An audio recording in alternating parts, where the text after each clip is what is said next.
ॐ आनन्दं प्रशान्ते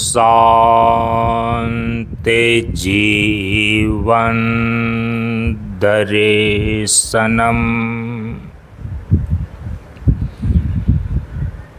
नमो नारायण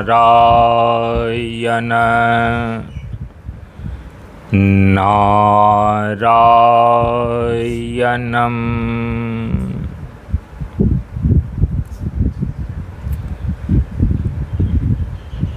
ब्रह्मानन्दं परम सुखदं केवलं ज्ञानमूर्तिं द्वन्द्वातीतं गगनसदृशं तत्त्वमस्यादिलक्ष्यम् एकं नित्यं विमलमचलं सर्वधी साक्षीभूतं भावातीतं त्रिगुणरहितं सद्गुरुं तं नमामि सद्गुरुं तं नमामि।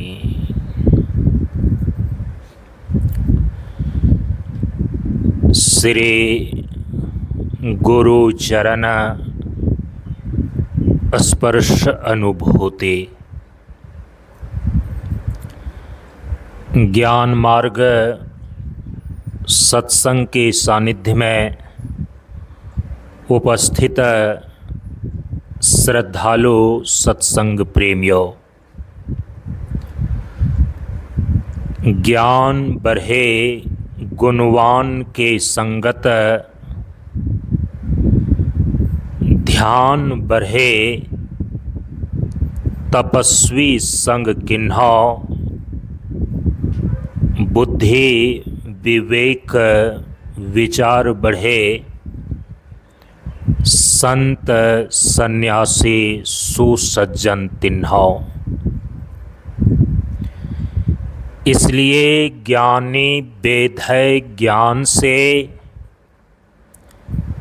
व्याधा बेधय तीर, सद्गुरु बेधय शब्द से भींगे सकल शरीर। प्रेमियों,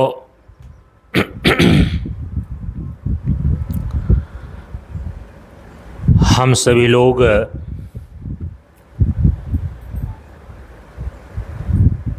परम पूज्य गुरुदेव बाबा शांतानंद जी महाराज के इस बार सन 2026 ईस्वी में 78वीं जन्म जयंती के पावन उपलक्ष्य में प्रशांत योगाश्रम 50 मंच पर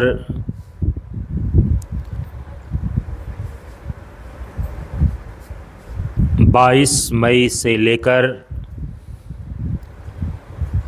26 मई सन 2026 ईस्वी गंगा दशहरा की तिथि तक आयोजित 5 दिवसीय ज्ञान मार्ग सत्संग एवं गर्मी साधना कार्यक्रम के सत्संग में उपस्थित हैं। हम सभी लोग इस बार के इस गर्मी साधना सत्संग सत्र में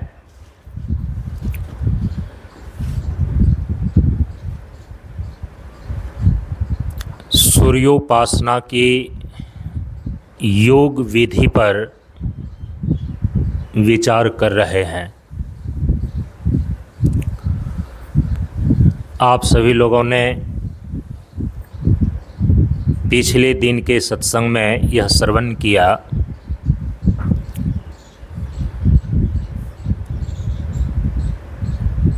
परम पूज्य गुरुदेव ने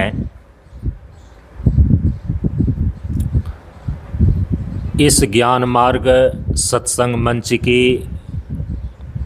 परंपरा में जो भी लोग अपने अपने जीवन को सजाने और संवारने के लिए समर्पित हैं, जुड़े हुए हैं, ऐसे साधक लोगों के लिए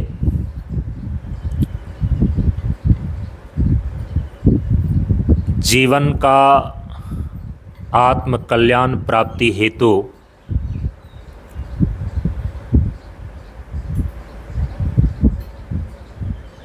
जो साधना के अभ्यास बतलाए हैं,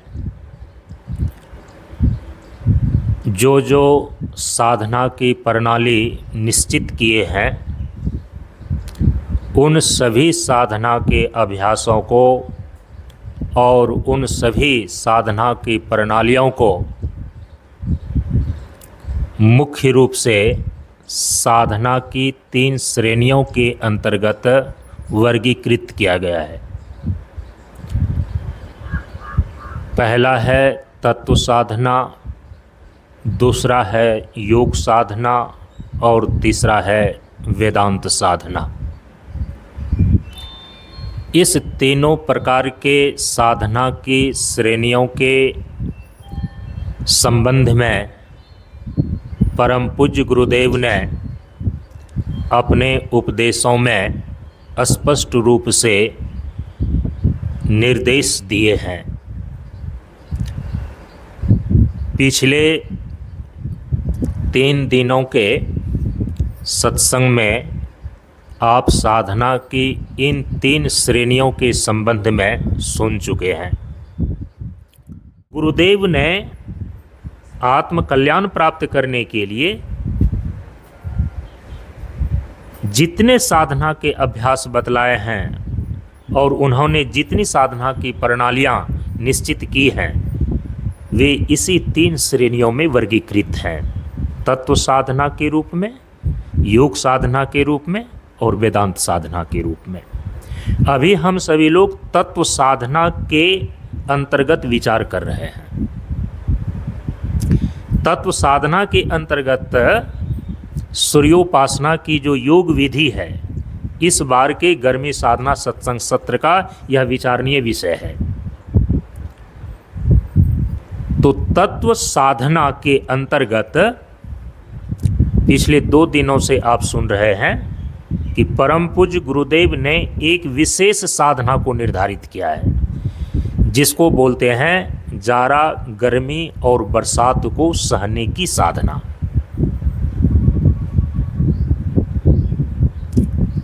जाड़ा, गर्मी, बरसात को सहना गुरुदेव ने इसको विशेष साधना के अंतर्गत रखा है। 5 तत्वों से संबंधित जो तत्व साधना है, उसी तत्व साधना के भीतर यह विशेष साधना के रूप में जाड़ा, गर्मी और बरसात की साधना है। और इसको परम पूज्य गुरुदेव ने 5वें खंड के 12वें उपदेश के द्वारा निर्देशित किया है कि शब्दों की मार और लाभ को वही समझ सकता है जो जाड़ा, गर्मी और बरसात को सहन कर सकता है और भोजन को अपवाद समझता हो। जाड़ा, गर्मी और बरसात को सहन कर सकता है। तो जाड़ा की साधना जल तत्व की प्रधानता से है, गर्मी की साधना अग्नि तत्व की प्रधानता से है, और बरसात की साधना जो है ये वायु तत्व की प्रधानता से है। पिछले दिन 2 दिन हम बता आए हैं कि यह जो तत्व साधना के अंतर्गत विशेष साधना के रूप में जाड़ा गर्मी बरसात को सहने की साधना है, इस विशेष साधना का प्रयोजन क्या है? जाड़ा गर्मी बरसात को सहना आवश्यक क्यों है? परम पूज्य गुरुदेव ने तत्व साधना के अंदर जाड़ा गर्मी बरसात को सहने की साधना को विशेष साधना के अंदर क्यों रखा?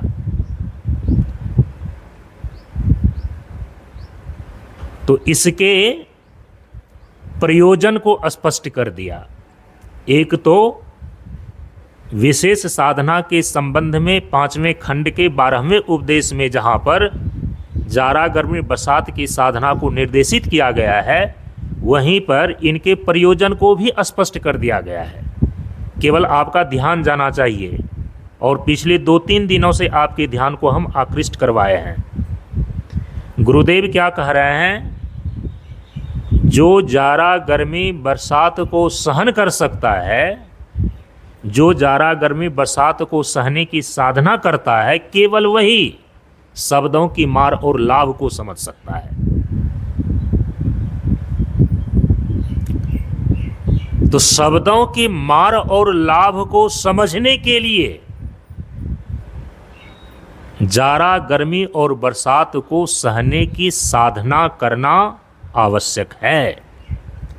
तो ये पहला प्रयोजन हो गया, ये पहला उद्देश्य हो गया, शब्दों की मार और लाभ को समझना। तो परम पूज्य गुरुदेव ने इसीलिए कहा कि जाड़े की ये तरल रातनी सत्यम शिवसना है, गर्मी की ये उष्ण वाहिनी सत्यम शिवसना है, वर्षा की ये सरस तारिणी सत्यम शिवसना है।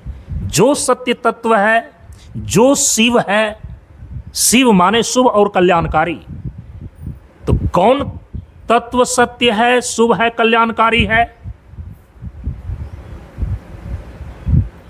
सत्संग के द्वारा, शास्त्र के अनुशीलन के द्वारा, तत्वदर्शी महापुरुषों के विचार श्रवण के द्वारा ये बातें बिल्कुल स्पष्ट हो जाती है कि कौन सा तत्व सत्य है और कौन सा तत्व शुभ है और कौन सा तत्व कल्याणकारी है। कहा कि सना है। सना का मतलब होता है उसको आत्मसात करना, सना का मतलब होता है उसका साक्षात्कार करना, उसको समाहित कर लेना। जो जाड़ा गर्मी बरसात को सहने की साधना करता है, जो सत्य स्वरूप शिव स्वरूप ब्रह्मात्म तत्व है, उसको आत्मसात करने की क्षमता आ जाती है उसके अंदर, अनुसंधान करने की क्षमता आ जाती है उसके अंदर। आपके भीतर समझ दिया गया है, लेकिन आप सहने में कमजोर पड़ रहे हैं। यदि आप सह लें तो आपकी समझ सत्य अवगाहिनी हो जाएगी, आपकी समझ की दिशा सत्य तत्वों का अनुसंधान में लग जाएगी, और वही सत्य तत्व का अनुसंधान आपके भीतर आत्मानुसंधान कहलाती है, ब्रह्मानुसंधान कहलाती है। ये है जाड़ा गर्मी बरसात को सहने का प्रयोजन। और जानवरों में क्यों नहीं होता है, ये बातें भी स्पष्ट हो गई।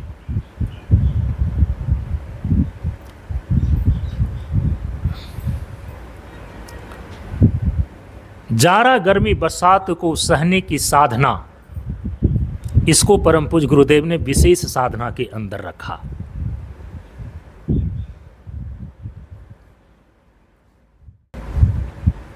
अच्छा, शब्दों की मार और लाभ, उसको समझने की क्षमता, विशेष साधना के रूप में जो जाड़ा गर्मी बरसात को सहने की साधना है, इसको करने से तो आएगी ही आएगी, लेकिन उसके साथ साथ देखिए थोड़ा सा पीछे से एक कंडीशन लगाए हुए हैं कि जो भोजन को अपवाद समझता हो। और यहाँ भोजन शब्द जो है ना, एक उपलक्षण है। उपलक्षण का मतलब होता है उस एक शब्द को कह करके और सारी चीज़ों को उसमें बतलाया गया है। भोजन पृथ्वी तत्व है और पृथ्वी तत्व का मतलब है जितने भी जड़ पदार्थ हैं। आपके जीवन में जितने भी जड़ पदार्थ हैं और उसमें से उन सभी जड़ पदार्थों में जो भोजन अर्थात रोटी, कपड़ा और मकान है। अभी तो आपने सुना कि आपकी पूरी बुद्धि और आपकी पूरी समझ इसी की व्यवस्था को करने में पूरी की पूरी खप जाती है। इसीलिए यदि आप अपवाद उसको समझेंगे ना, अपवाद का मतलब है उसको मुख्य धारा से जोड़ करके ना रखना। जीवन को जीने के लिए हमें शरीर को जिंदा रखना है,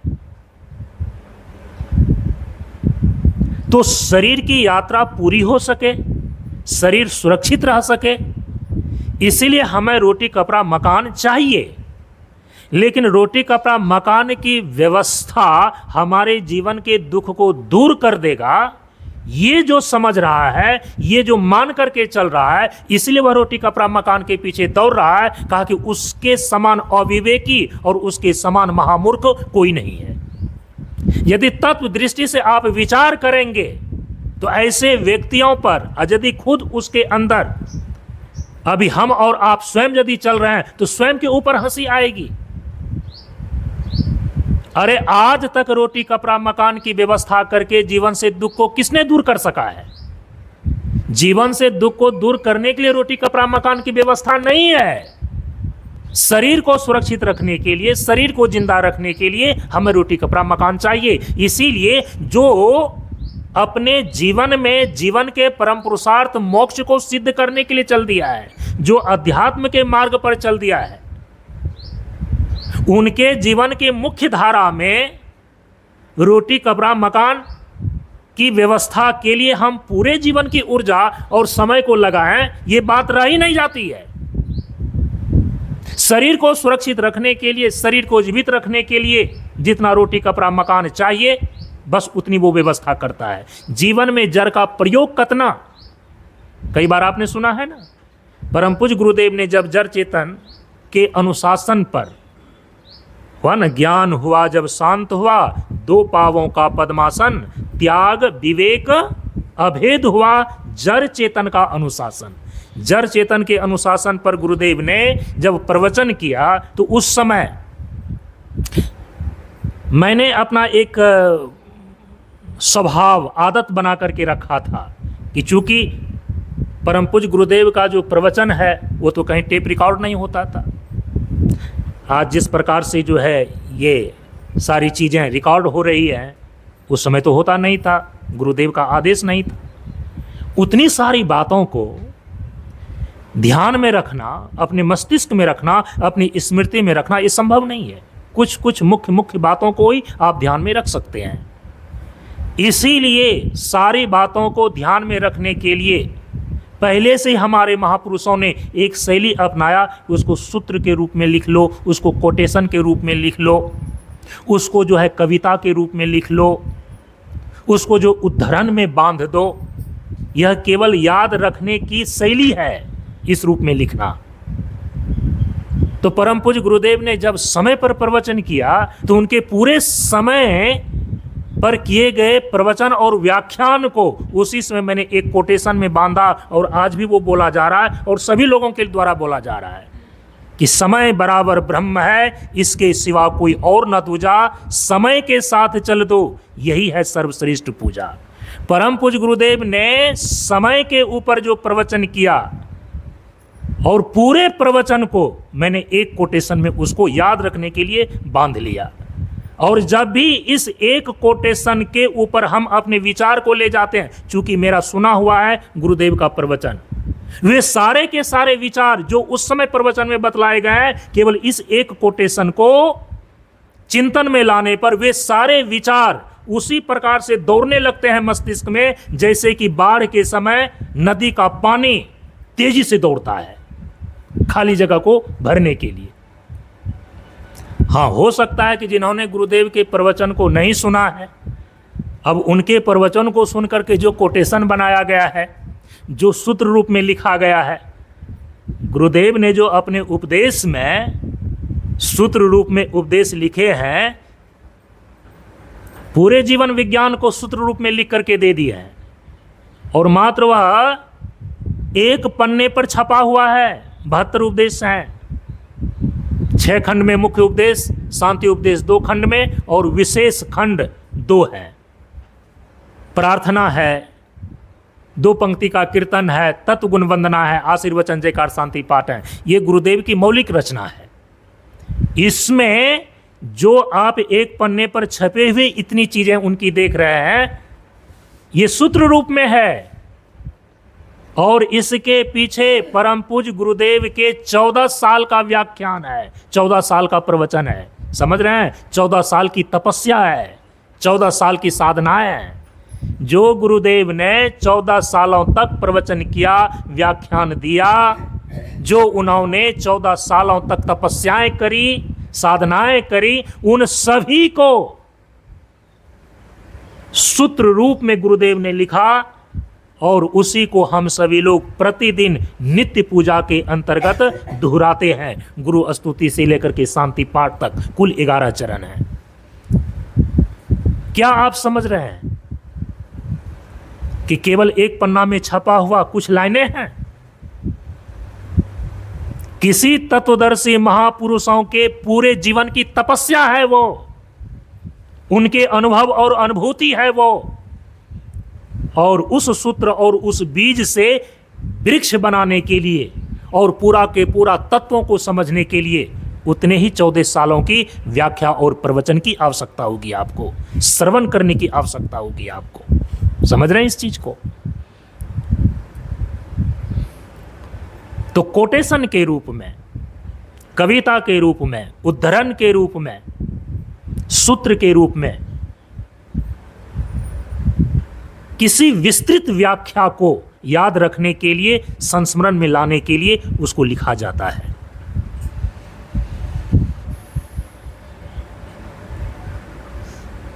तो बहुत ऐसे सारे कोटेशन बनाए हुए हैं जो कि मुख्य रूप से प्रवचन किया गया है। 5 तत्वों पर गुरुदेव ने प्रवचन किया है तो 5 तत्वों का कोटेशन है। समय पर प्रवचन किया तो समय पर कोटेशन है। दान पर प्रवचन किया तो दान पर कोटेशन है। उसको याद रखने के लिए उसी समय लिख लिया गया है और समय समय पर वो चीज़ें आपको बताई जाती है।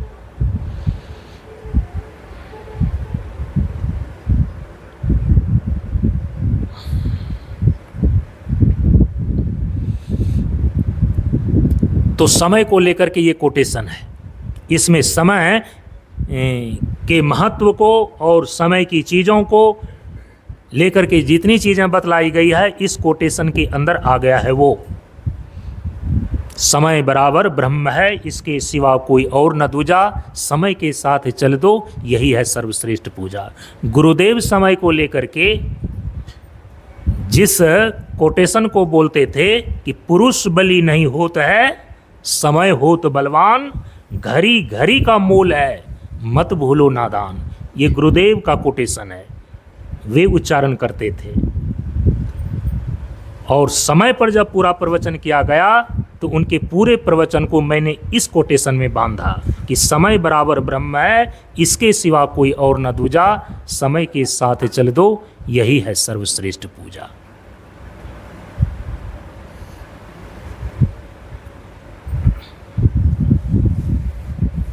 किस संदर्भ में ये बातें मैं बता रहा था कि एक कोटेशन में मैंने बांधा किस चीज़ों को?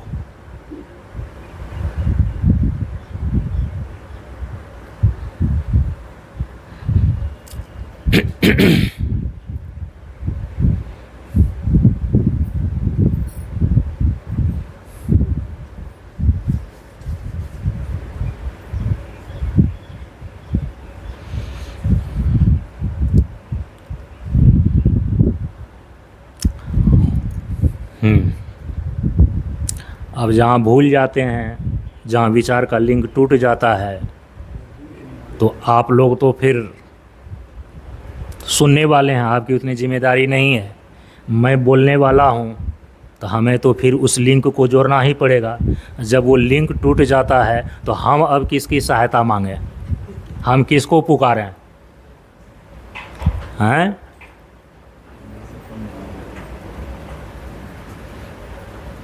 तो मुझे चिंता नहीं उसकी उसे चिंता हमारी है। तो मेरे नाव का रक्षक, मेरे जीवन रूपी जो ये नाव है ना, तो मेरे नाव का रक्षक तो लोग बोलते हैं सुदर्शन चक्रधारी है। हाँ, तो हम सभी लोग तो बोलते हैं कि गेरुआ वस्त्रधारी है।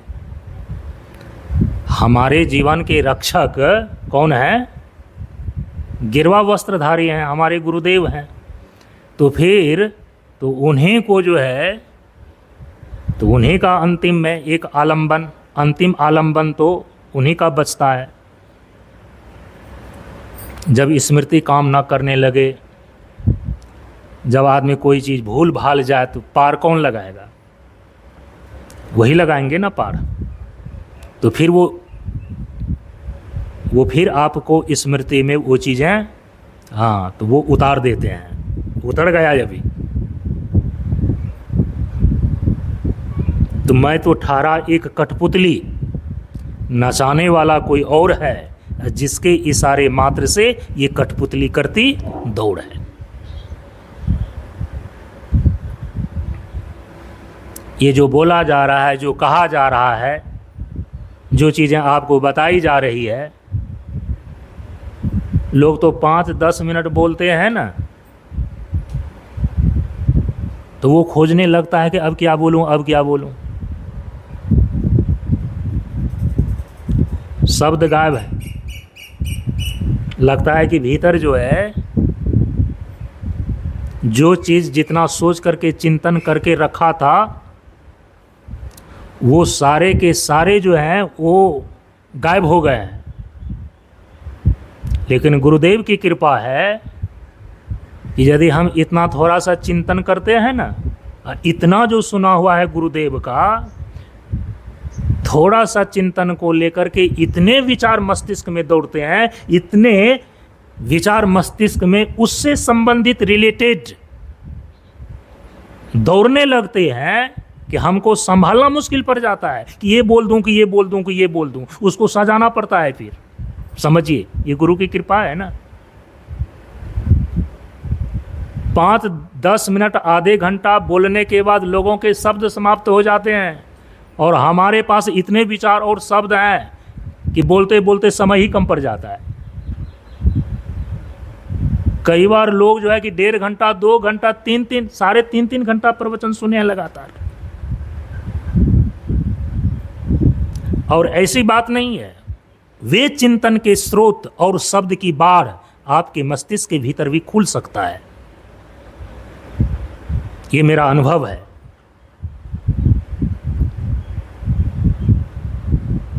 तो उस समय जब परम पूज्य गुरुदेव ने जीवन के जड़ चेतन के अनुशासन पर प्रवचन किया, ये मैं बोल रहा था ना,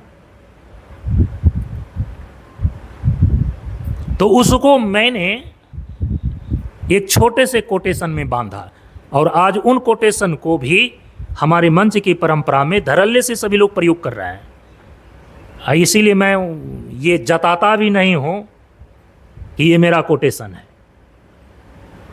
परम पूज्य गुरुदेव की मंच परंपरा में उन्हीं की कृपा से यदि मेरे मस्तिष्क के अंदर कोई ज्ञान की बातें उतरी है, कोई कोटेशन लिखा गया है, तो केवल मेरी बपोती थोड़े है। क्यों अहंकार करना? अच्छा है कि गुरुदेव की कृपा से जो चीज़ें यहाँ पर उतरती हैं, होती हैं,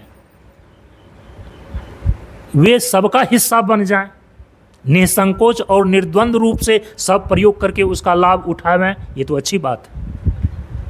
लेकिन व्यक्ति कई बार जो है ना, कृतज्ञ हो जाता है। कृतज्ञ ये हो जाता है और साथ साथ वो छली भी हो जाता है। छल ये करता है, उनको मालूम है ये चीज़ें कहाँ से है और किस प्रकार से आई हुई है, लेकिन ईमानदारी पूर्वक इस चीज़ को स्वीकार नहीं करते। और इससे क्या होता है मालूम है ना,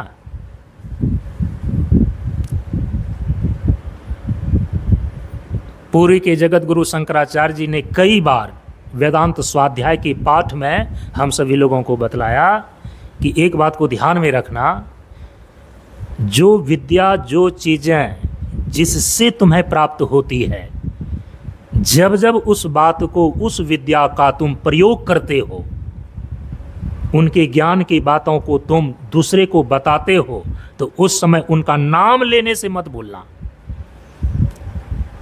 ये अपना डिंग पैतरा मत मारना कि ये केवल मेरा ही है और ये मेरा है, अपने आप का मोहर मत मार देना।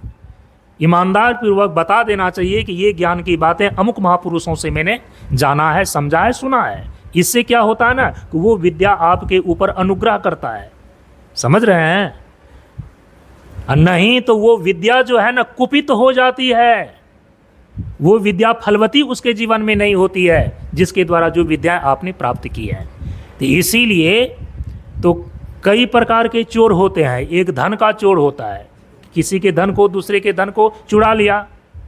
और आजकल सोशल मीडिया पर बहुत सारे ऐसे चोर हैं जो दूसरे के कंटेंट को चुराते हैं और अपना मोहर मार देते हैं, समझ रहे हैं ना? तो शब्द की चोरी, ज्ञान की चोरी, कंटेंट की चोरी, इस प्रकार की भी चोरी चोरी ही है। दूसरे का उद्धरण है, दूसरे की बातें हैं, है उनका, लेकिन उनका नाम लिए बिना और ये स्वीकार किए बिना कि ये उनका है उसमें, और आप क्या कर रहे हैं? एक अहंकार और दूसरा चोरी। उनका नाम लिए बिना उस पर अपना मोहर मार रहे हैं कि ये मेरा है। तो इससे क्या होगा कि आपका अहंकार भी बढ़ेगा और जो चीज़ें, ज्ञान की बातें, जो विद्याएं, जो उद्धरण और उसमें जो जो चीज़ें हैं वे आपके जीवन में फलीभूत नहीं होंगी, प्रतिष्ठित नहीं होंगी, विद्या कुपित हो जाती है। परम पूज्य गुरुदेव ने कहा है कि दूसरे का उद्धरण जब बन जाए स्व आचरण,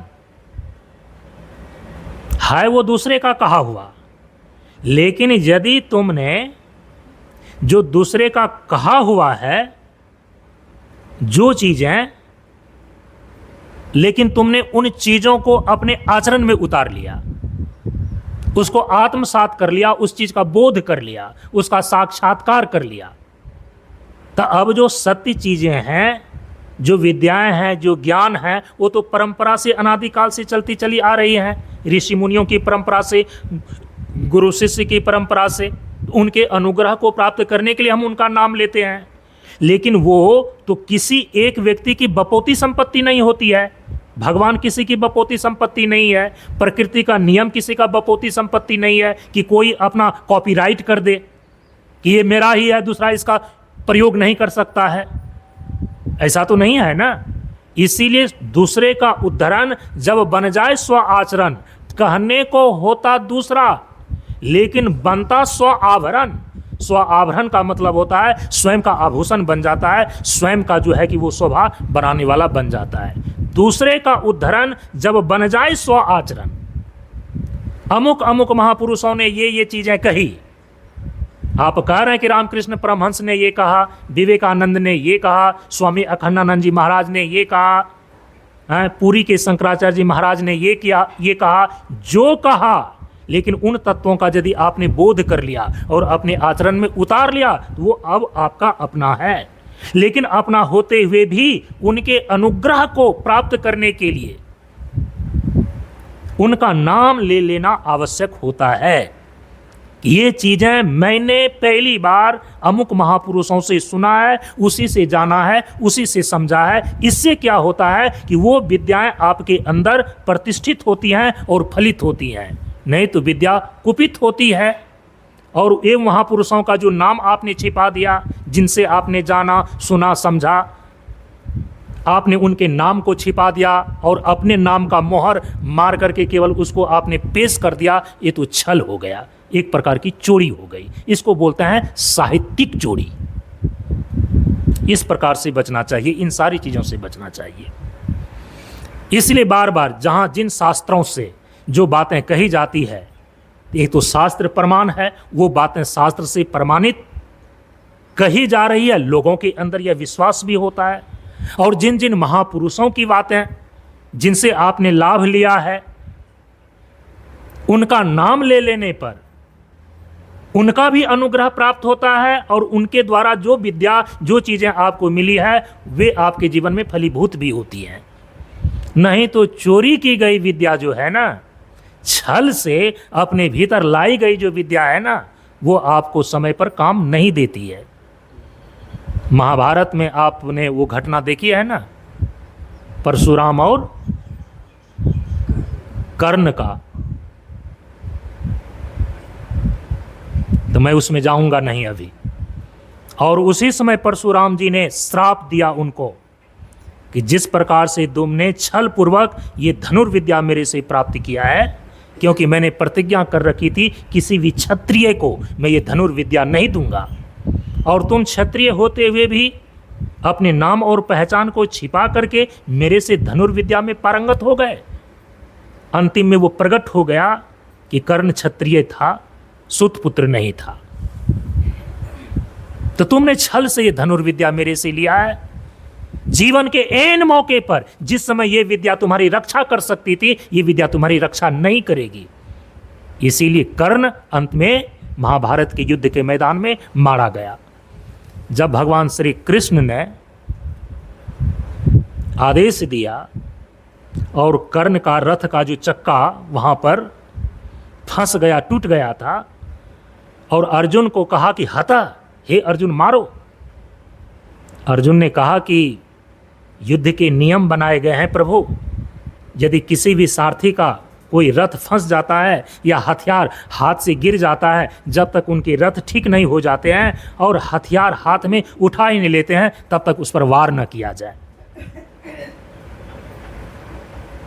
और भगवान श्री कृष्ण ने कहा कि यदि इस समय अर्जुन के ऊपर तुम बाण नहीं चलाया तो तुम समझ जाओ कि फिर किसी भी प्रकार से तुम अर्जुन को जीत नहीं पाओगे, कर्ण को जीत नहीं पाओगे। अर्जुन से कहा।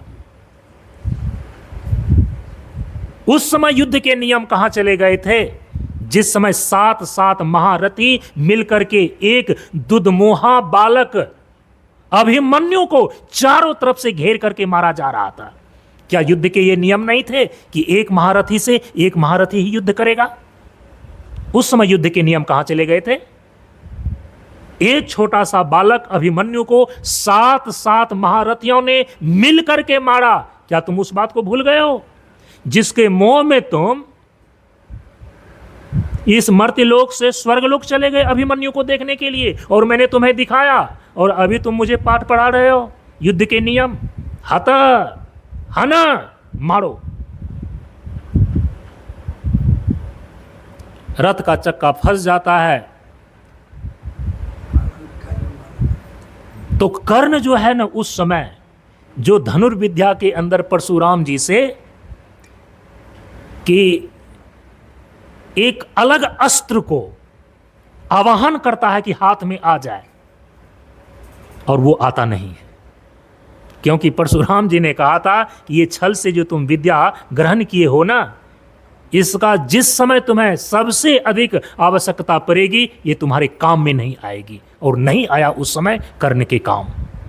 वो धनुर्विद्या में जिस विद्या को उन्होंने प्राप्त किया था, और किसी अस्त्र शस्त्र को वो आवाहन के द्वारा वो लाना चाह रहे थे, वो अस्त्र शस्त्र आया ही नहीं, और कर्ण मारा गया।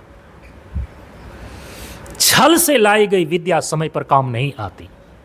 जिनसे जो विद्या आपने प्राप्त किया है, उस विद्या का जहां उपयोग करते हैं उनका नाम लेना चाहिए और अनुग्रह मानना चाहिए। आपका हृदय अनुग्रहित होना चाहिए, आप कृतज्ञ न बने। ये ऐसे जो ज्ञान है वो सबके लिए है, विद्या वो सबके लिए है, उस पर किसी का कॉपीराइट नहीं है।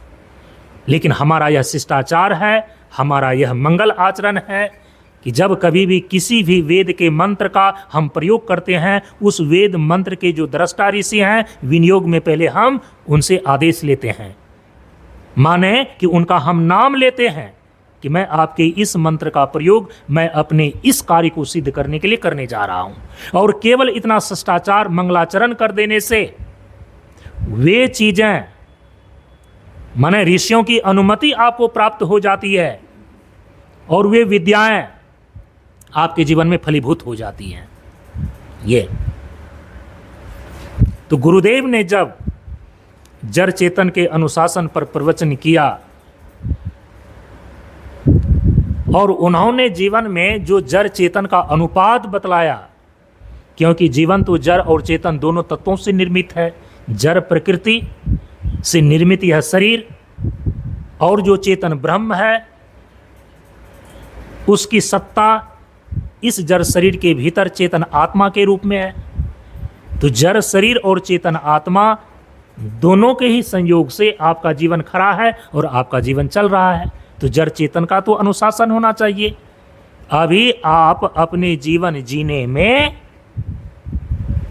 जड़ का कितना प्रयोग कर रहे हैं और चेतना पर कितना काम कर रहे हैं, इसका हिसाब करके देख लीजिए। बड़े बड़े गणितज्ञ हो रहे हैं, बड़े बड़े आप हिसाबी और किताबी दिमाग वाला माने जाते हैं, तो थोड़ा सा अपने जीवन का ही हिसाब किताब करके देख लीजिए ना। यदि जड़ और चेतन से हमारा जीवन निर्मित है तो हम जड़ पदार्थों के ऊपर अपने जीवन के कितने समय और शक्ति को लगाते हैं उसको इकट्ठा करने में, और अपने भीतर चेतना को इकट्ठा करने में, चेतना का विकास करने में, चेतना को अंतर्मुखी करने में, चेतना को एकाग्र करने में, और चेतना का जो केंद्र चेतन आत्मा ब्रह्म है उसका बोध करने में हम कितना जीवन का समय और शक्ति लगाते हैं, तो पता चल जाएगा कि हम अपने पूरे जीवन के 99% हिस्सा अपनी आयु का और उसमें जो 90% समय और शक्ति है हम केवल और केवल जड़ पदार्थों को इकट्ठा करने में लगाकर समाप्त कर देते हैं। और आप क्या कहते हैं कि हमारा जीवन सुखी हो जाए, हमारे जीवन से दुख दूर हो जाए, हमारे जीवन से समस्याओं की निवृत्ति हो जाए। ये तो उसी प्रकार की बात हो गई ना। तो कोई व्यक्ति जो है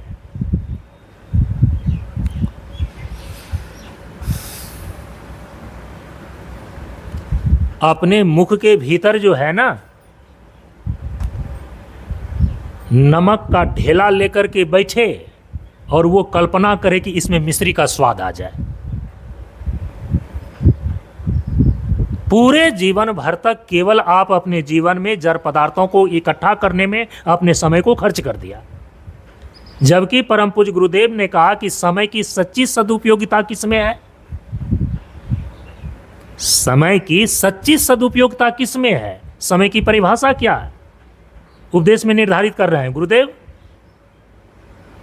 समय की एकाग्रता को चेतना कहते हैं, चेतना की एकाग्रता को समय कहते हैं। तो समय की सच्ची सदुपयोगिता किस में होगी, चेतना की एकाग्रता में। इसीलिए जिस समय आप अपने चेतना का विकास कर रहे हैं, चेतना को एकाग्र कर रहे हैं, जिस समय आप चेतना को अंतर्मुखी कर रहे हैं, इसमें जो आपका समय व्यतीत हो रहा है, समझिए कि वही समय केवल आपका सच्चा सदुपयोग कहलाएगा। आप समय का सच्चा सदुपयोग कर रहे हैं। जड़ पदार्थों को इकट्ठा करने में आपकी चेतना बिखर रही है, आपकी चेतना उलझ रही है, आपकी चेतना विकाग्र हो रही है, आपकी चेतना विक्षिप्त हो रही है, और आप कह रहे हैं कि हम समय का सही उपयोग कर रहे हैं, हम समय के पाबंद हैं।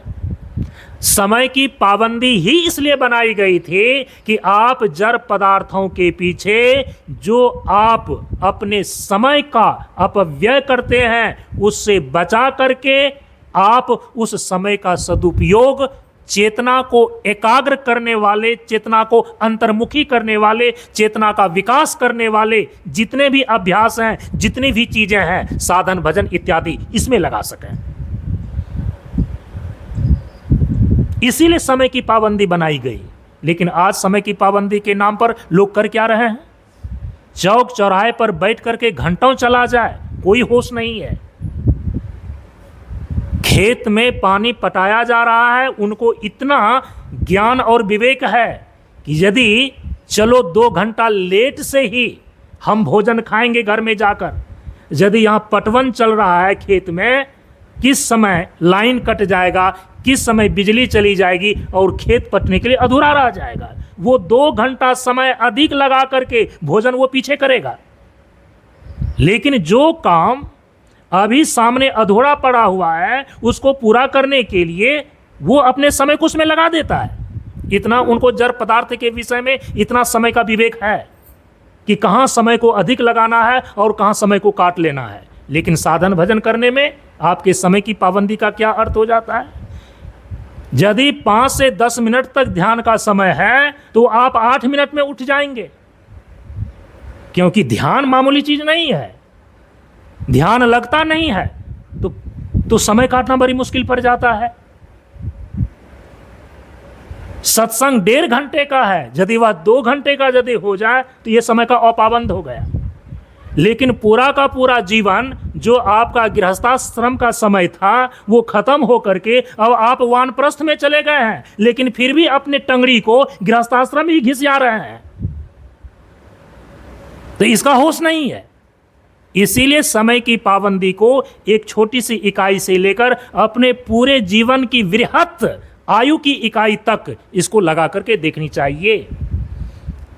समय का सच्चा सदुपयोग है चेतना की एकाग्रता में, जिससे आपका चेतना इकट्ठा हो, जिससे आपकी चेतना एकाग्र हो, जिससे आपकी चेतना का विकास हो, जिससे आपकी चेतना अंतर्मुखी हो। ये जिन जिन चीजों से, जिन जिन अभ्यासों से, जिन जिन साधनों से ये सारी चेतना की एकाग्रता, अंतर्मुखता इत्यादि होती हैं, उनमें अपने समय को अधिक से अधिक लगाना, इसमें समय की सच्ची सदुपयोगिता मानी जाती है। यह है समय की पाबंदी। 99% अपने जीवन की आयु को, 90% अपने जीवन की ऊर्जा और शक्ति को, समय को हम केवल जड़ पदार्थों को इकट्ठा करने में, उसको संभालने में खर्च कर देते हैं और हम सोचते हैं कि हमारा जीवन सुखी हो जाए। और सुख तत्व जो है ना, जो सुख आप प्राप्त करना चाह रहे हैं वह सुख तत्व है क्या, इसका ज्ञान ही नहीं है। वो महात्मा बोलते रहे संसार के सुख शरीर और सभी इंद्रियों को कमजोर ही करते हैं, लेकिन जीवन के व्यवहार में सबसे निचले धरातल पर एक मूर्ख व्यक्ति को, अनपढ़ व्यक्ति को भी, गंवार व्यक्ति को भी ऐसा लगता है कि संसार के इस विषय को भोग करने से ही हमको सुख मिलता है। सुख तत्व किसी भी जड़ साधन में नहीं है। उन जड़ साधनों के द्वारा केवल जो सुख तत्व हमारे भीतर है, आनंद तत्व हमारे भीतर है, अनुकूलता की स्थिति में केवल उसका प्रगटीकरण होता है। सुख तत्व तो आत्मा है, क्योंकि आत्मा ही सतचित आनंद है। संसार के जितने भी विषय हैं वो सुख रूप नहीं है। यदि वो सुख रूप होता तो भगवान बुद्ध 4 आर्य सत्यों के अंदर प्रथम आर्य सत्य के रूप में इस बात की घोषणा नहीं करते कि सर्वम दुखम। संसार के सभी चीजें दुख रूप है, लेकिन जिन चीजों की अनुकूलता से, संसार के जिन साधन और विषयों से, उनके अनुकूल होने पर आपके भीतर जो आनंद तत्व है, जब वह प्रकट होता है, छलकता है आपके चित्त पर, तो आपको भ्रम हो जाता है कि इस विषय से हमको सुख मिला। विषय से सुख नहीं मिला, उस विषय ने केवल हमारे भीतर के आनंद को प्रकट किया। यदि हमारे भीतर आनंद प्रकट नहीं, हमारे भीतर यदि आनंद नहीं होता तो संसार का कोई भी भोग विषय उसको प्रकट ही नहीं कर सकता था। है भीतर तब प्रकट करता है और हम सुख का अनुभव करते हैं। नहीं तो जो सुख तत्व के रूप में सतचित आनंद आत्मा है, एक मुर्दा शरीर के भीतर, जब वो सुख तत्व सतचित आनंद जो आत्मा है, इस शरीर को छोड़ देने पर एक मुर्दे शरीर को आप कितना ही संसार के भोग्य पदार्थ को लाद दें, यदि एक रत्ती का भी वह सुख का अनुभव कर सके तो क्यों नहीं मुर्दा शरीर सुख का अनुभव करता है।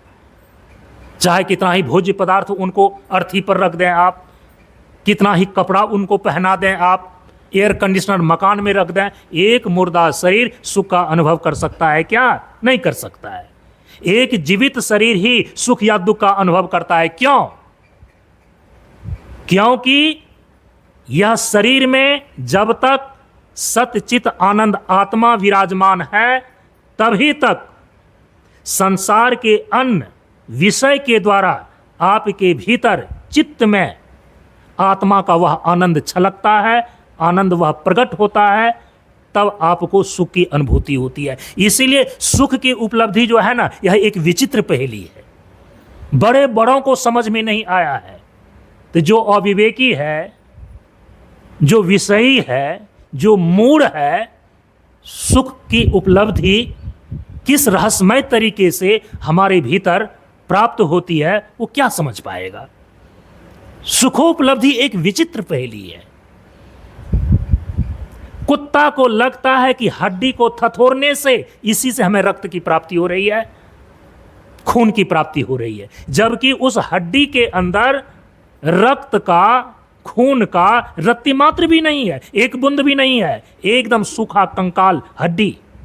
तो उस सूखी हड्डी के अंदर रक्त नहीं है, खून नहीं है, लेकिन कुत्ता को यह भ्रम होता है जब वह हड्डी को चबाता है, तो हड्डी को, सूखी हड्डी को चबाने के कारण से उस कुत्ते के जबड़े लहूलुहान हो जाते हैं, और लहूलुहान जो जबड़ा होता है उन्हीं के जबड़े से वो खून बहता है, और वो खून जो पी रहा है, खून को जो चूस रहा है, वो हड्डी से नहीं आ रहा है। हड्डी के चबाने से, हड्डी कड़ा होने के कारण से जो कुत्ते का जबड़ा घायल होता है, तो कुत्ते के घायल जबड़े से ही खून रिसता है, निकलता है। लेकिन कुत्ते को भ्रम क्या होता है? इस हड्डी को जो हम चबा रहे हैं, इसी हड्डी से हमको खून मिल रहा है, इसी हड्डी का खून हम चूस रहे हैं। लेकिन उस कुत्ते का ये भ्रम तो तब टूटता है जब उस हड्डी को चबाना छोड़ देता है। अब उनके चबाने से घायल होकर के उसका जबड़ा से जो खून अधिक से अधिक मात्रा में बह चला है, निकल चुका है, जब हवा लगती है उसके मुख में तो एक लहर पैदा होता है, और वह कुत्ता इतने जोर से भागता है कि हमारे मुख में ये आग कहां से आ गया, आग जैसी जलन कहां से आ गया, क्योंकि उन्होंने अपना खून खुद चूसा है। उसी प्रकार से जो मूढ़ व्यक्ति हैं, अज्ञानी व्यक्ति हैं, अविवेकी व्यक्ति हैं, संसार के विषय को भोगते समय उनको ये भ्रम होता है कि इन इन चीजों से हमको सुख मिल रहा है। उन चीजों से सुख नहीं मिलता है। उन चीजों का उपयोग करने से वह अनुकूल यदि है, तो आपके भीतर जो सुख तत्व है, आत्मा, उसी आत्मा का आनंद आपके चित्त पर छलकता है, जिसके कारण से आपको सुख की अनुभूति होती है। तो सुख की उपलब्धि इस प्रकार से एक विचित्र पहेली है।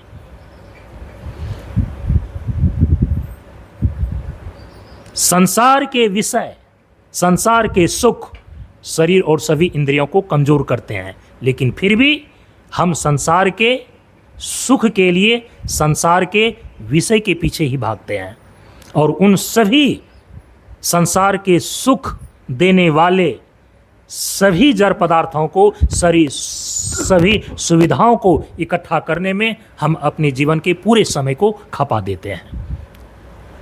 इसको जड़ चेतन का अनुशासन नहीं बोलते। आपने जड़ पदार्थों की बढ़ोतरी किया और आपके जीवन में जो चेतना है, इसका विकास अवरुद्ध हो गया। चेतना को केंद्र में ले जाने का मार्ग ही अवरुद्ध हो गया। जीवन भर आपकी चेतना सेंट्रलाइज्ड नहीं हो पाती है। और ये चेतना आई कहां से है?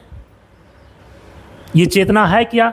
जो चेतन तत्व आत्मा है, वही चेतन आत्मा का चैतन्य शक्ति जब आपके पूरे शरीर में प्रकाश की भांति काम करती है, उसको चेतना शक्ति बोलते हैं। जैसे सूर्य और सूर्य का प्रकाश, धरती पर सूर्य नहीं आता है, सूर्य का प्रकाश उतरता है, सूर्य की किरण आती है, वैसे ही चेतन तत्व जो आत्मा आपके जीवन के अस्तित्व का मूल हिस्सा है, वो केंद्र के रूप में है, वो सतचित आनंद है।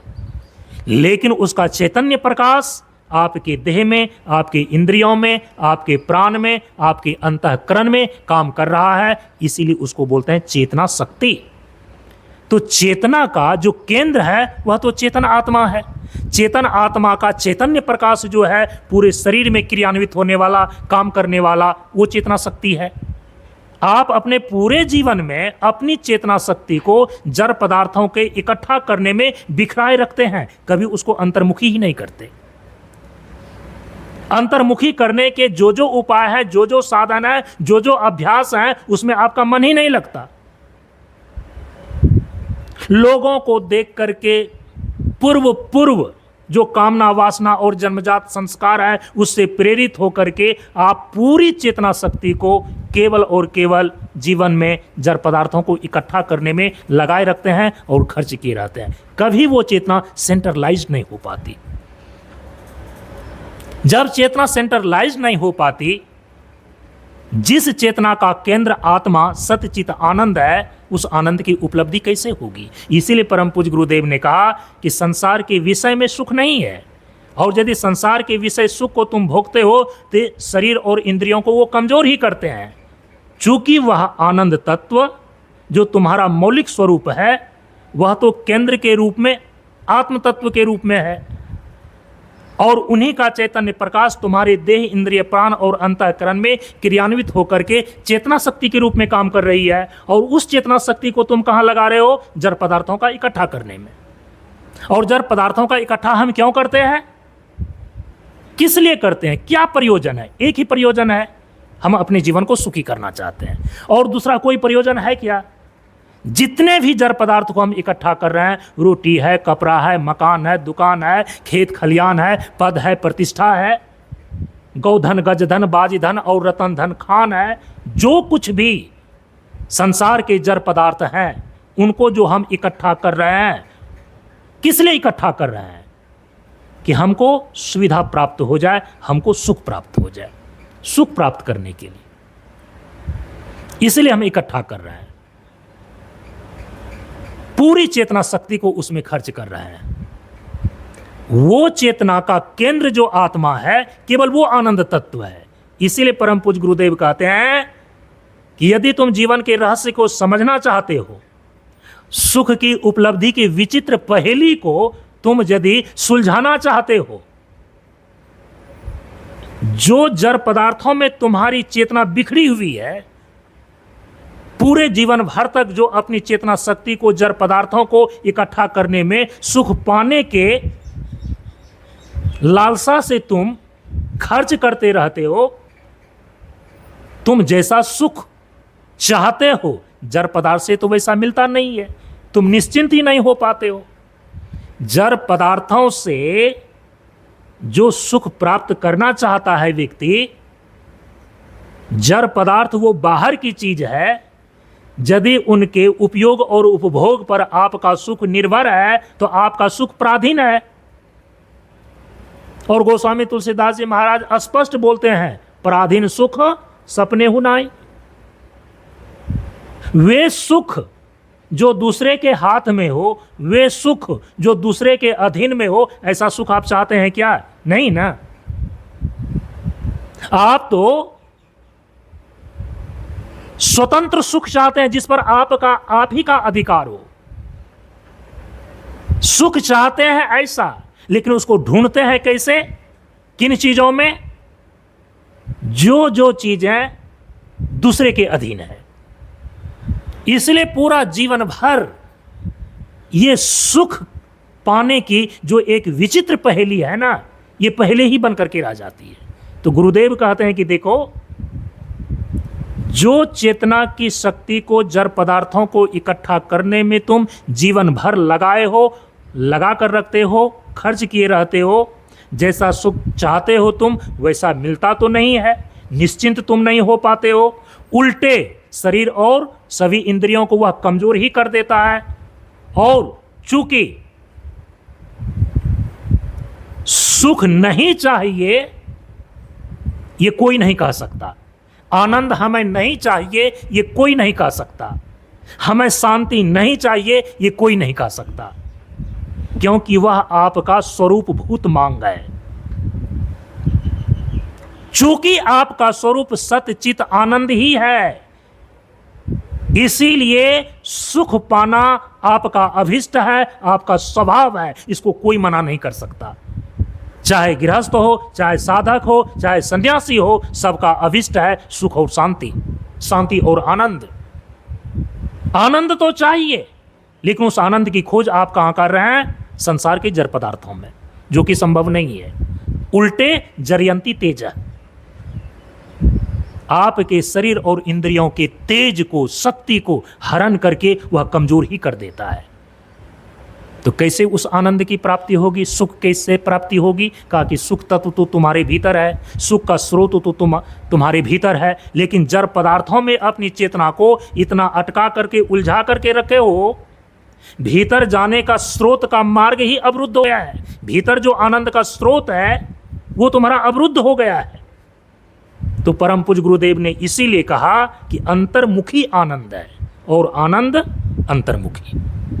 यदि तुम अपनी चेतना को अंतर्मुखी करके, एकाग्र करके इसको केंद्रित कर दो, सेंट्रलाइज्ड कर दो, क्योंकि चेतना का केंद्र है चेतन आत्मा। चेतना शक्ति का जो मूल स्वरूप है वो है चेतन आत्मा, और वही चेतन आत्मा सत्य है, चित्त है और आनंद तत्व है। इसीलिए अंतर्मुखी आनंद है और आनंद अंतर्मुखी। परम पूज्य गुरुदेव ने जड़ चेतन के अनुशासन में इतनी सारी बातें उस समय बतलाई थी जो मैं अभी आपको बतला रहा हूं। और इतनी ही बातें नहीं है, इस पर 7-7, 14-14 दिन तक प्रवचन होते हैं। अंतर्मुखी आनंद है और आनंद अंतर्मुखी है। संसार के सुख शरीर और सभी इंद्रियों को कमजोर ही करते हैं। इस दोनों उपदेशों को मिला करके 14-14 दिन प्रवचन होते हैं, तब परम पूज्य गुरुदेव के द्वारा जितना इस पर दिया गया विचार है वो पूरा हो पाता है। तो उस समय इसीलिए जड़ चेतन के अनुशासन को समझने के लिए हमने जो थोड़ा सा एक कोटेशन बना करके रखा था, जो कि आज भी प्रयोग उसका किए जा रहे हैं। जीवन में जड़ का प्रयोग कितना, उसको एक दृष्टांत के द्वारा समझाया गया कि सब्जी में चाहिए नमक जितना। ठीक है, जो सब्जी है, जो खाने की चीजें हैं, उसे परिचित हैं। यदि नमक उसमें न दें, वो स्वादिष्ट नहीं होगा, खाने का मजा नहीं आएगा, सुख नहीं मिलेगा, उसमें आनंद नहीं आता। यदि सब्जी में नमक जो है, जो लवण है, वही उसमें स्वाद लाता है, वही उस सब्जी से सुख की अनुभूति देता है, तो यदि ऐसा समझ करके कि यदि सब्जी में नमक से ही स्वाद आता है तो चाहे जितना हो उतना नमक डाल दो उसमें। ऐसा करते हैं आप क्या? नहीं करते ना। जिस अनुपात में सब्जी के अंदर नमक पड़ना चाहिए, नमक डलना चाहिए, यदि उस अनुपात में आप नमक नहीं डालते हैं, अधिक हो गया, तो पूरा का पूरा सब्जी ही खराब हो जाता है, खाने लायक नहीं रह जाता। सोचिए, गुरुदेव ने यह उदाहरण दिया था, मैंने तो केवल कोटेशन में बांधा। जैसे कि नमक का प्रयोग करने से ही सब्जी में स्वाद आता है, खाने का सुख मिलता है। यदि कोई व्यक्ति ऐसी मूढ़ता कर ले कि चूंकि सब्जी में स्वाद आता है नमक से, तो स्वाद अधिक लेना है तो नमक अधिक डाल दो, तो अधिक डाल देने से नमक सब्जी का स्वाद रह जाता है क्या? वो फेंकने लायक हो जाता है, फेंकने लायक हो जाता है। इसका मतलब है कि यदि आप उस सब्जी को स्वादिष्ट रखना चाहते हैं, स्वाद बनाए रखना चाहते हैं, और यदि उस स्वाद से आप सुख लेना चाहते हैं, सुख पहुंचाने वाला साधन बना करके आप उस सब्जी को रखना चाहते हैं, तो उसके लिए सबसे पहला नियम है कि अनुपात में ही नमक डाला जाए सब्जी के अंदर। अनुपात से अधिक नमक का प्रयोग जैसे सब्जी के स्वाद को खराब कर देता है, सब्जी को ही बेकार कर देता है और उसको खा करके आप सुख का अनुभव नहीं कर सकते, ठीक उसी प्रकार से आप अपने जीवन में यदि जीवन को ठीक ढंग से जीना चाहते हैं तो चूंकि जीवन जड़ और चेतन से निर्मित है, इसमें जड़ का भी प्रयोग चाहिए। जड़ का प्रयोग इसीलिए चाहिए ताकि हम अपने भीतर चेतना का अनुसंधान कर सकें, क्योंकि शरीर ही नहीं रहेगा तो शरीर माध्यम खलु धर्म साधनम। भोग और अपवर्ग को सिद्ध करने का जो साधन है वो तो शरीर ही है, चाहे आप भोग करें, चाहे आप योग करें, चाहे आप पिछले जन्म के किए गए जो कर्म हैं जिसका फल अभी प्राप्त नहीं हुआ है, उस किए गए कर्मों का फल रूप भोग को प्राप्त करें, उसको भोगें। यह भी भोग का अर्थ होता है। और दूसरा है अपवर्ग। अपवर्ग माने मोक्ष। शरीर और संसार के बंधनों से छूटकर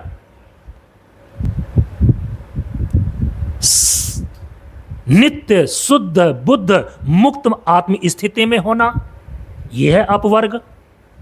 लेकिन इन दोनों को करने के लिए, भोग को भोगने के लिए भी, चाहे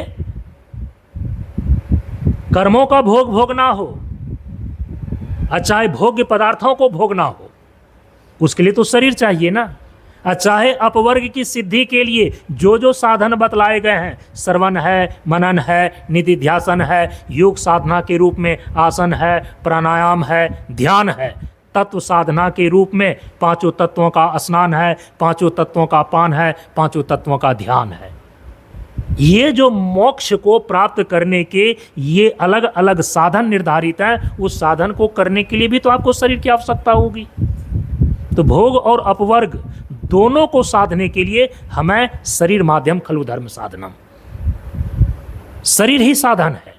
इसीलिए इस शरीर को तो सुरक्षित रखना होगा, इस शरीर को जीवित रखना होगा और इस शरीर को आपको बरकरार रखना होगा। और शरीर बना हुआ है जड़ प्रकृति से, तो इसमें तो जड़ चाहिए ना। हमें जड़ चाहिए शरीर को सुरक्षित रखने के लिए, जड़ पदार्थ चाहिए शरीर की सुरक्षा के लिए।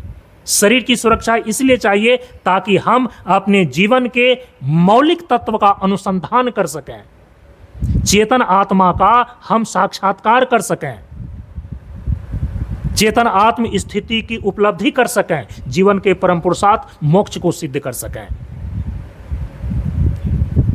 इसीलिए हमें शरीर चाहिए और शरीर को जीवित रखने के लिए जड़ पदार्थ की आवश्यकता पड़ती है। लेकिन कितना, जीवन में जड़ का प्रयोग कितना, बस उसका इतना ही सटीक उदाहरण है कि सब्जी में नमक चाहिए जितना। यदि ये जड़ चेतन का अनुशासन, ये अनुपात आपके जीवन में ठीक नहीं रहा ना, आप जीवन भर तक असंतुलित रहेंगे। आपका जीवन केवल भौतिक जड़ पदार्थों के पीछे खप जाएगा। आप अपने जीवन को अध्यात्म के पथ पर अग्रसर नहीं कर पाएंगे।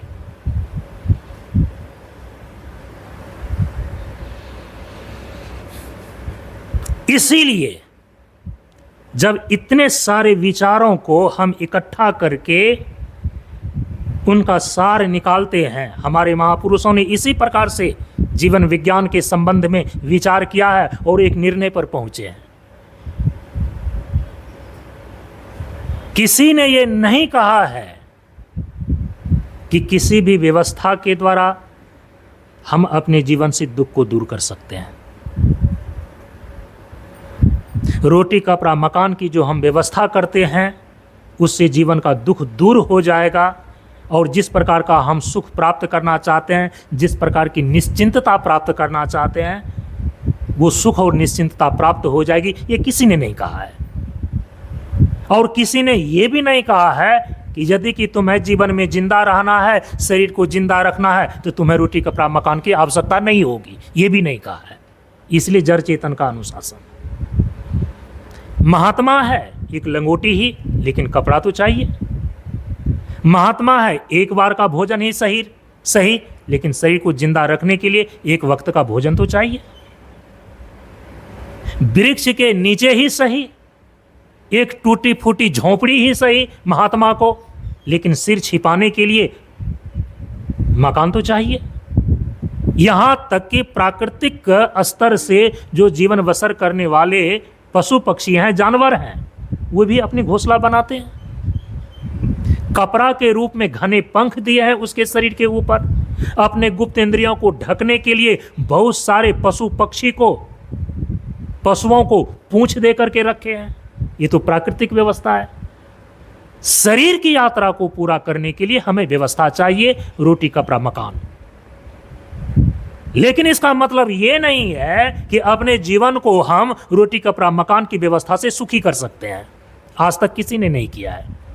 लेकिन लोगों ने भ्रम पाल करके रखा है, अपने दिमाग में इस बातों को बैठा लिया है कि इन सारी व्यवस्थाओं के द्वारा हम अपने जीवन से दुख को दूर कर लेंगे और हम अपने जीवन को सुखी कर लेंगे, जो कि इस प्रकार से न अभी तक किसी ने कर सका है, न आगे हो पाएगा। इसीलिए शरीर की यात्रा को पूरा करने के लिए जो चीजें हैं उनकी एक सीमा है, और वो केवल शरीर की यात्रा सुविधापूर्ण हो जाए, शरीर सुरक्षित रहे, ताकि इस शरीर के सुरक्षा में हम उन चीजों को कर सकें जिन चीजों को करने से हमारे जीवन का कल्याण हो जाता है।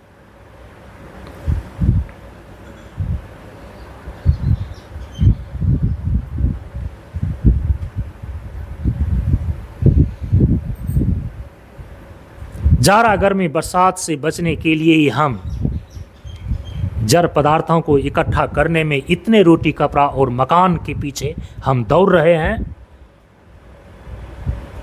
और इसके द्वारा हमें अपने जीवन में दोहरा हानि उठानी पड़ती है।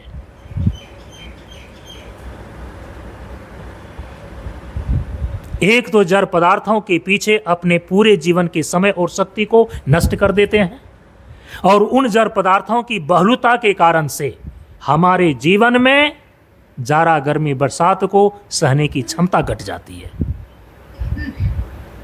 जाड़ा गर्मी बरसात को सहने की क्षमता घटने के कारण से हम उस रोटी कपड़ा मकान जड़ पदार्थों की सुविधा को अपने जीवन में इकट्ठा करके हम अपने जीवन को भ्रमवश केवल सुखी करने के फिराक में इतने भोगी और विलासी हो जाते हैं कि हम अपने जीवन के परम लक्ष्य को ही भूल जाते हैं कि जीवन का परम पुरुषार्थ मोक्ष को सिद्ध करना है।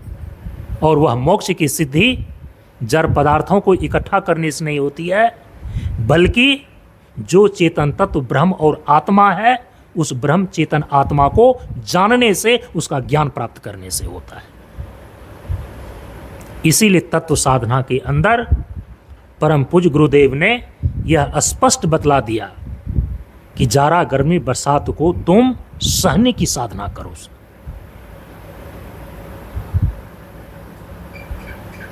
तुम्हारे अंदर बुद्धि में समझने की क्षमता दी गई है, तुम शब्दों की मार और लाभ को समझ सकते हो, बशर्ते जाड़ा गर्मी बरसात को सहो। और फिर क्या कहा? भोजन को अपवाद समझो। भोजन को अपवाद समझने का मतलब, इस पर इतना देर इसी पर विचार हुआ कि भोजन एक उपलक्षण है। भोजन माने पृथ्वी तत्व, जड़ पदार्थ। वो जड़ पदार्थ आपके जीवन की मुख्य धारा में नहीं होनी चाहिए, वे आपके जीवन का लक्ष्य नहीं होना चाहिए। यदि आप अपने जीवन का समाधान चाहते हैं, यदि आप अपने जीवन से दुखों को दूर करना चाहते हैं, तो आपके मुख्य धारा में क्या होनी चाहिए? जड़ पदार्थों को अपवाद समझते हुए जाड़ा गर्मी बरसात को सहन करने की साधना पूर्वक शब्दों की मार और लाभ को समझने में अपनी बुद्धि को लगाना चाहिए। आपके जीवन की मुख्य धारा में ये चीजें होनी चाहिए। जबकि आपने अपने जीवन को बिल्कुल उलट दिया है। आपके जीवन की मुख्य धारा में भोजन उपलक्षित पृथ्वी तत्व जितने भी जड़ पदार्थ हैं उसको इकट्ठा करने में, सुख का साधन मान करके उसको व्यवस्थित करने में और उसी साधन सुविधा के बीच अपने जीवन को